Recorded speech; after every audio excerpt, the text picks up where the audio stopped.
Hello, and welcome to my veranda, where I like to sit out and look over the Welsh Marches. I am actually in Shropshire, on Longmynd. Beautiful location, very still today, but another glorious day, lovely weather again. I thought I'd come out here on the veranda and smoke me pipe. I've got me coffee, which is good, isn't it? That's all right. And I'm going to smoke from me Three Nuns tin, the last of my Peterson's Deluxe mixture. I'm down to the last. I don't even know if I'll be able to put a bowl in. I've ordered more. Won't arrive today, probably arrive tomorrow. I've got something else arriving, I can't remember what it is. I don't really mix my tobaccos up much, which is why I like the recommender. Oh, I'm going to try that. A few of you have mentioned that Peterson's early morning pipe, what was Dunhill's early morning pipe, is a good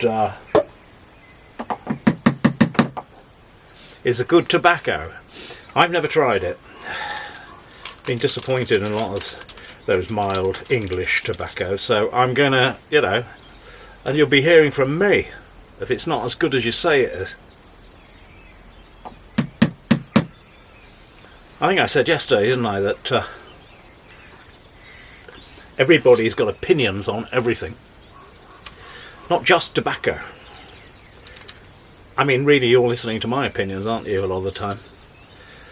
But I always put the caveat, that's just kind of what I think and feel. I'm not asking you to go along with me in any sort of way. Hello, Robin. Yeah, I'm well. Thanks for asking. The internet is full of opinions too, isn't it? I mean, have you ever just wanted to sort of say to folk, get over yourself? I think this, I think that, well, I think other. I think, get over yourself. You're not important enough to think. I think this, I think that, I think the other. Of course you are allowed to think. It might be rather silly to say you're not. But I think you get my point. As you get older, you get rather weary of people and their damned opinions on this, that and everything else. But oddly enough, that as you get older you tend to be more patient, compassionate, understanding, hopefully, more tolerant of what has made people become and act, the way they become, behave and act. Yeah, I think we're going to get a bowl out of this one, my dear friends. Lovely and dry. I shouldn't we smoke okay. So yes, I mean, the internet's full of opinions, religion's full of opinions, isn't it? And often in religion they're the noisiest. And of course it's insecurity. It's as simple as that. It's a mixture of insecurity and tribalism. Got to be part of my tribe. My dad's bigger than your dad. We got more numbers than you have. We'll beat you up, we will, in a playground. And the insecurity is the thing that drives a lot of people, because everybody's looking for meaning, aren't they? I've had some lovely messages of people asking me how to go about starting some form of spiritual life or prayer, and I'll get back to them. Not that I'm any sort of expert. I just know what I do.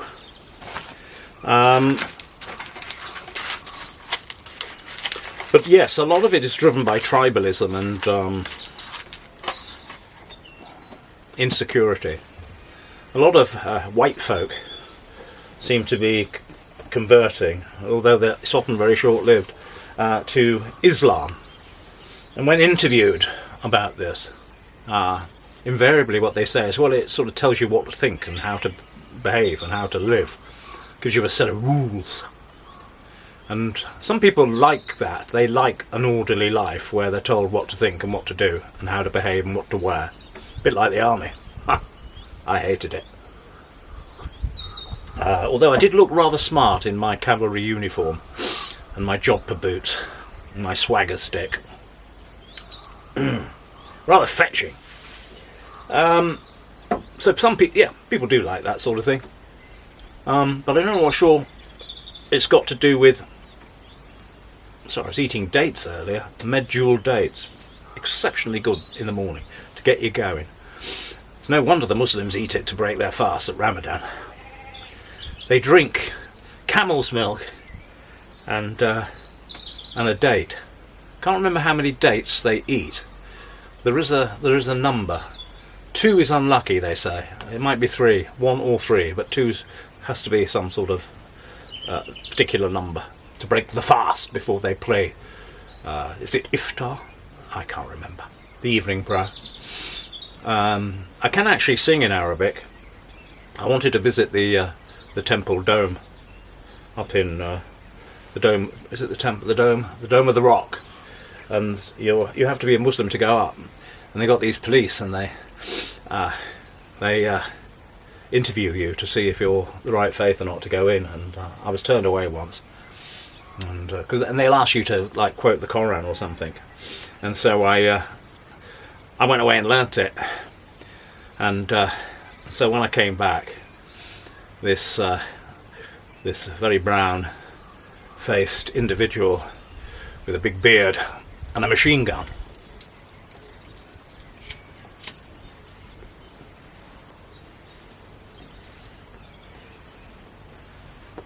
poking at me said, recite the Quran. So I did. I thought this might come in useful if I ever get into a scrape. It's unlikely where I live, but you never know, do you, who's watching.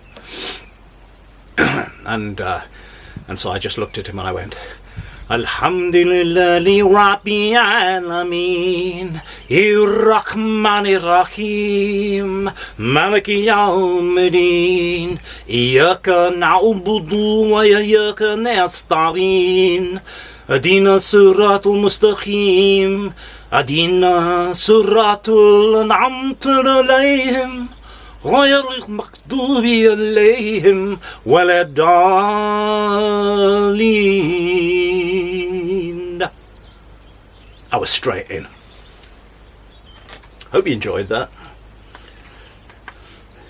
Not many Westerners can sing tajweed, you know. Arabic with the correct tajweed.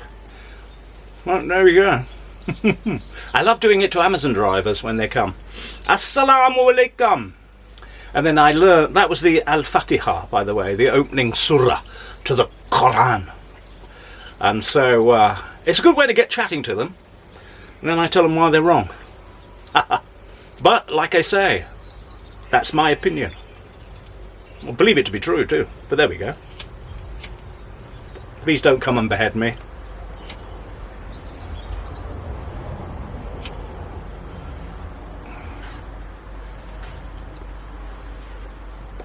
I knew this was going to smoke okay, it's very dry. Not that they behead people these days, do they? I'm not sure what this sentence would be. I've set me squirrels on them if they come round here, wanting my head. I'm sure they won't. I'm sure they're all very nice around here. The ones in Craven Arms are. Ah, well, there we go. So I was talking about, you know, people having opinions about this, that and the other, and religion, politics, you name it. There's always somebody bumping their guns, aren't there, on the YouTube. And some you agree with, some you don't. People tend to watch the people who agree with themselves. I'm not sure what that achieves, really. I like to listen to all sorts of people. And I like chatting to different religious people, different faiths, trying to understand what they believe. But I was minded today, really, just to talk about how we confuse ourselves with our souls, our essences. You see, we're all different, as I've just explained. We have different accents, different looks. We're all different colours. Certainly in this country we are now. We're all different heights, shapes. We all have different incomes, don't we? Some have no income.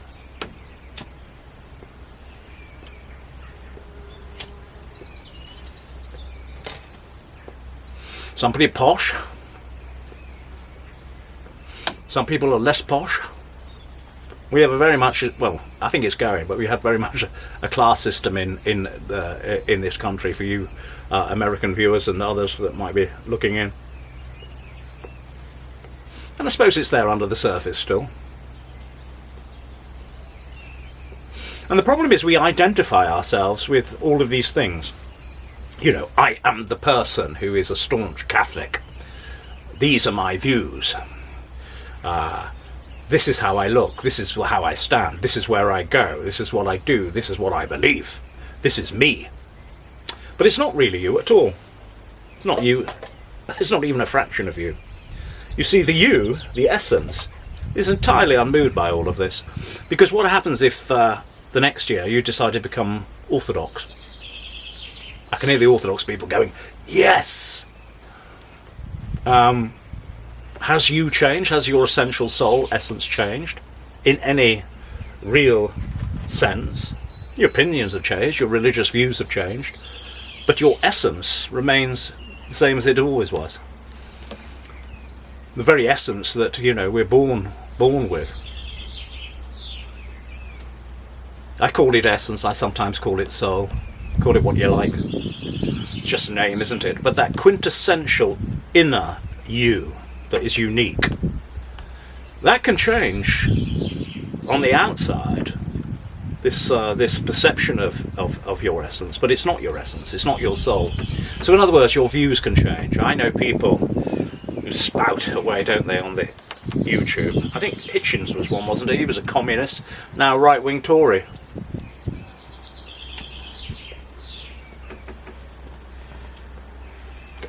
People change church denominations, people go from Protestant to Catholic or back again.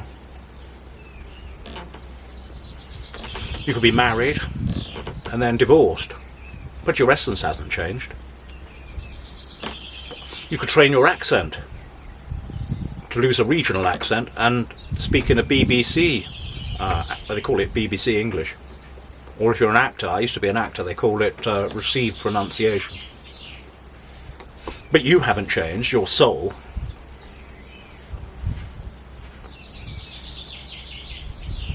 I'm sure you can think of other things too. You know, you think of, we have rags to riches stories, don't they? But the soul of that individual has not changed. And then you get the other ones who've had everything and they blow it on the bloody streets again. From riches to rags. They're even more interesting to watch. The essential you doesn't change, the essential you. Because that remains constant.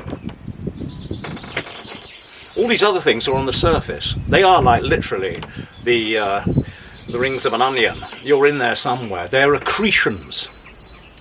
You know, when you get to my age, you're pretty rusted up. Certainly my joints are. Your joints, they ache in bed, you know. And not in a good way.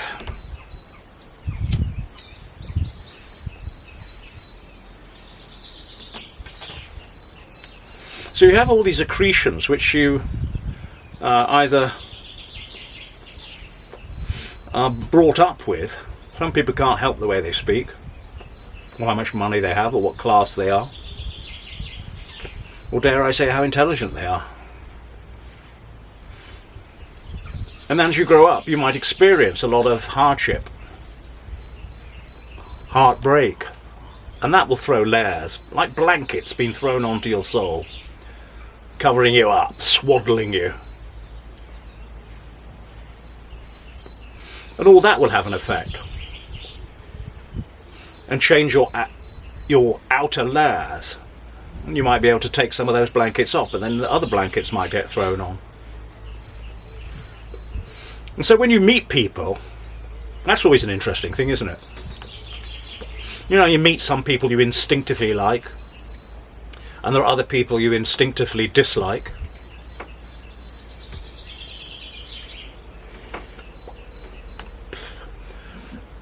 What you're looking at is their blanket. You very rarely see the real person, or the essence. You can pick up on that essence. That's why you can instinctively like some people, or instinctively shy away from certain people. But often what you're just seeing is the blanket. And people are like 50p pieces, you know, with all the different sides. They generally, when they're talking to you, especially if you're a priest, they will turn the 50p around so you're only seeing just that one side. So for example, if they swear in front of me and then they discover that I'm a priest, they immediately apologise. Because the wrong part of the 50p piece was pointing out. I went into a garage once, which I used to go into all the time, and one time I went in with a clerical collar, a priestly collar. And he said, "Oh, good Lord," he said. "Oh," he said, "I didn't realise you were a man of the cloth." And I said, "What cloth would that be? Dishcloth? Paper cloth?" And quite funny expression that, isn't it? Man of the cloth. I like it though. I like the word parson. I like it. I like antiquated expressions, and I read antiquated books to go with my antiquated lifestyle. So really what I'm talking about today is it's important to get in touch with your essence, with your soul, and to work out through meditation, through prayer, through reading and understanding and insight, what are those accretions thrown over you? And for goodness sake, don't go out looking for more blankets to throw over yourself, because all that does is cloak the real you, your true being. There are a lot of people who say they believe in things. They don't believe in them for 1 minute. They just want to fit in. You need to work out what you really believe. Do a lot of reading. Do a lot of praying. Do a lot of meditating.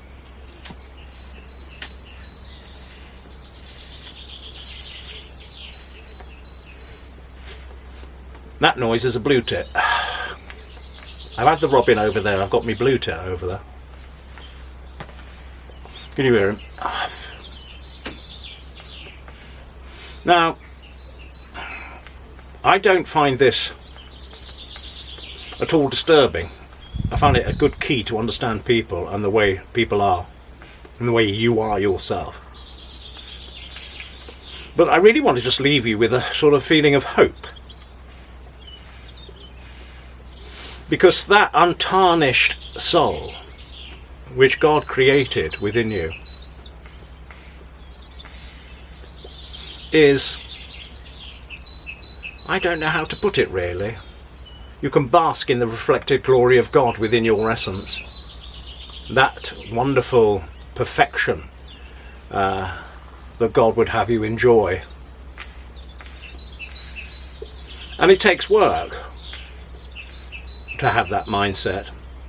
Because first you have to recognise the accretions, and those accretions may be prejudice in your views.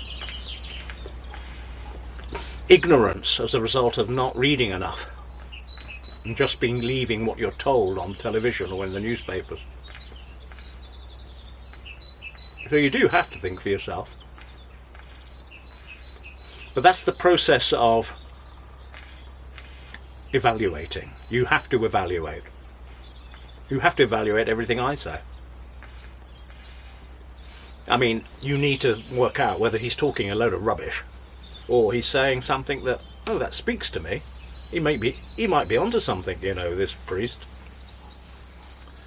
So that's what I'm going to leave you with today. I'm not really going to bang on. I think you've got the gist of what I'm talking about. I could bang on further. I'm always very conscious that my camera only films for half an hour. Nothing worse than being caught mid-drift, is there? Cut off.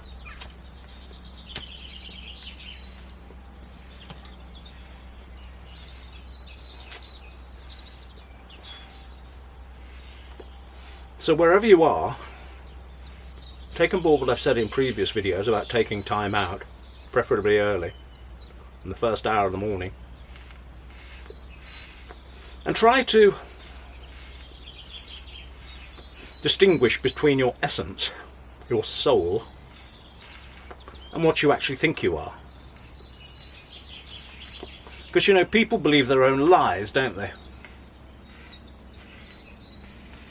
You could be lying about yourself. You've got an idea of yourself, an image of yourself, that you either want to present to the world, or present to yourself, or present to your fellow Christians in church. They may be horrified, those Christians in church, if they knew what you were really like. So what I suppose I'm talking about are two things: authenticity, well, three things: truth, and being more, no, two things, not three things: authenticity and truth, and they go together, don't they? Because, you know, if you're not into authenticity, if you're not into truth, and you know, you're wasting your time in this side of eternity, wasting your time following worldly dreams, worldly aspirations, false notions about yourself, imposing your will and your views on everybody. So let's hope that together we might become better people,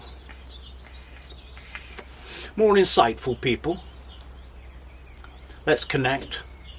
Let's enjoy communion with one another and with nature, with the earth and with heaven. And within that essence that I speak of, within that union, within our souls, there is a huge amount of peace. And that's what I wish for you all today.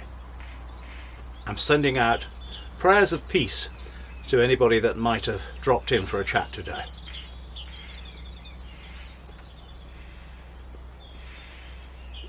So on that note, I'm going to go.